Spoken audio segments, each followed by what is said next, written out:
A equipe do terceiro ano de Eletromecânica do Instituto Federal de Educação, Ciência e Tecnologia da Bahia apresenta Raio-X.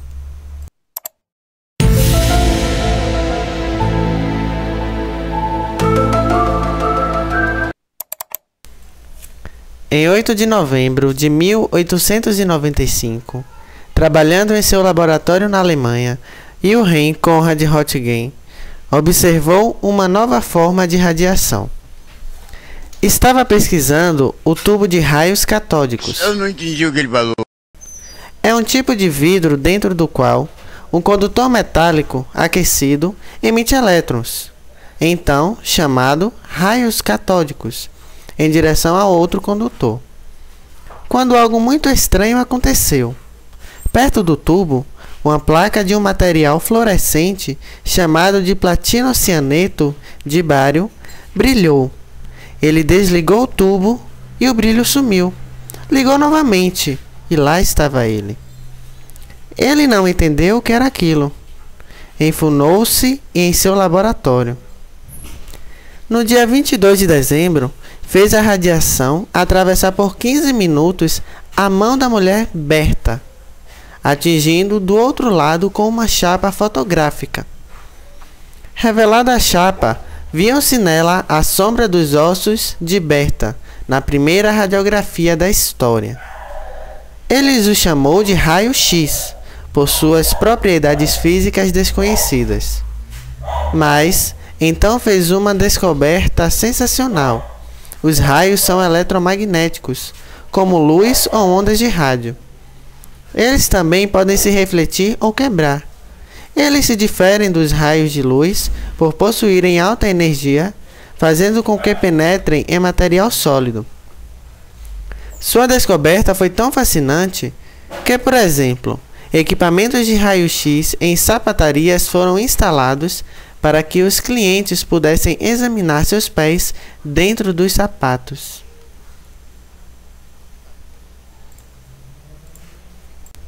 Como são produzidos os raios-x? Hoje sabemos que os raios catódicos são constituídos por elétrons de alta energia emitidos pelo catodo. Ao se chocarem violentamente com o anodo, os elétrons são rapidamente desacelerados. Pelo princípio da conservação da energia, a energia cinética perdida por cada elétron nessa colisão é convertida em energia radiante, radiação eletromagnética de alta frequência conhecida como raio-x. Vamos agora saber como funciona uma máquina de raio-x. O coração de um aparelho de raio-x é um par de eletrodos, um catodo e um anodo, que ficam dentro de um tubo de vidro a vácuo. O catodo é um filamento aquecido, como o que se vê numa lâmpada fluorescente. O catodo aquece depois de haver passagem de corrente pelo filamento, havendo uma consequente expulsão de elétrons da superfície do último. O anodo positivamente carregado é um disco achatado, feito de tungstênio, que atrai os elétrons através do tubo. A diferença de voltagem entre o catodo e o anodo é extremamente alta, e por isso os elétrons movimentam-se pelo tubo com bastante força. Quando um elétron em alta velocidade choca com um átomo de tungstênio, um outro elétron que se encontra numa camada mais interna do átomo é libertado. Assim, um elétron que esteja numa orbital energicamente mais elevada, ou seja, mais externo, migra para um nível de energia mais baixo. Agora, desocupado pelo elétron que anteriormente havia sido expulso, esta migração para um nível de energia mais baixo corresponde a uma liberação de energia em forma de fóton.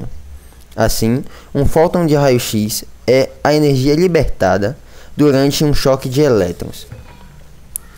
Elétrons livres também podem gerar fótons sem atingir especialmente um átomo. Comparando este fato à rota de um cometa em redor do Sol, o elétron diminui a sua velocidade e muda de direção à medida que passa pelo átomo. Esta ação de freio faz com que o elétron emita o excesso de energia na forma de um fóton de raio-x. As colisões de alto impacto envolvidas na produção dos raios-x geram muito calor, e por isso existe em todas as máquinas de raio-x um motor que faz girar o ânodo para que este não derreta. Existe também uma camada de óleo frio em redor da ampola que absorve o calor. Todo este mecanismo é protegido por uma blindagem grossa de chumbo que evita que os raios-x escapem em todas as direções. Uma pequena abertura na blindagem permite que alguns dos fótons de raio-x escapem por um pequeno feixe, sendo que este pequeno feixe passa por uma série de filtros até chegar ao paciente. Uma câmera situada no outro lado do paciente grava o padrão de raio-x que passam através do seu corpo. A câmera de raio-x usa a mesma tecnologia de filmes que uma câmera comum, sendo que existe uma reação química que é acionada pela luz dos raios-x em vez de luz visível. De um modo geral, as imagens aparecem com um negativo. Isto quer dizer que as áreas que são expostas a mais luz ficam mais escuras e as áreas expostas a menos luz aparecem mais claras. Materiais duros, como ossos, aparecem em branco, e materiais mais macios, como os tecidos adiposos, aparecem em preto ou cinza. Os médicos podem visualizar materiais diferentes variando a intensidade do feixe de raio-x.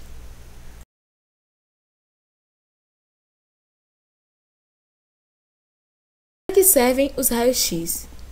A descoberta dos raios-x, em 1895, foi o primeiro resultado de pesquisas no campo da física que teve um grande impacto no campo científico, bem como na sociedade, além de ter proporcionado um avanço significativo em outra ciência, a medicina, que imediatamente utilizou seus resultados mais práticos para diagnósticos.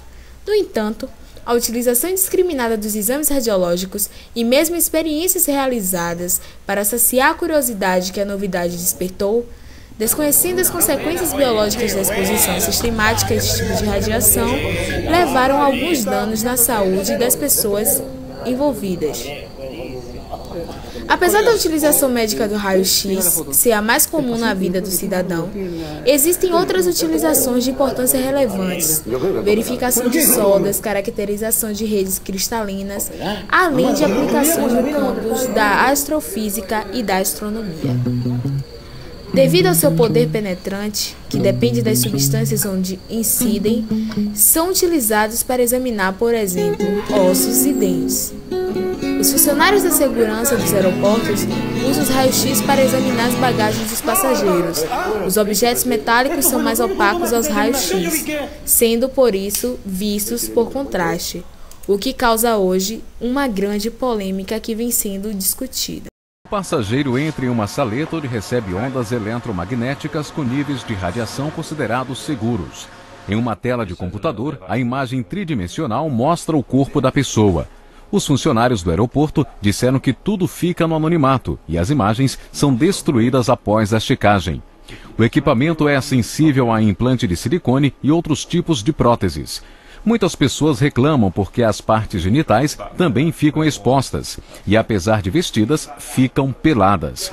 Mas o raio-x será uma alternativa para os passageiros que não gostam de ser revistados por seguranças e deve evitar com mais eficiência possíveis atentados terroristas. Na indústria metalúrgica, na detecção de minúsculos defeitos, fissuras ou inclusões de materiais nas soldaduras metálicas e nas instituições e empresas que estudam a idade técnicas utilizadas nas pinturas antigas investigam se certas obras são falsas.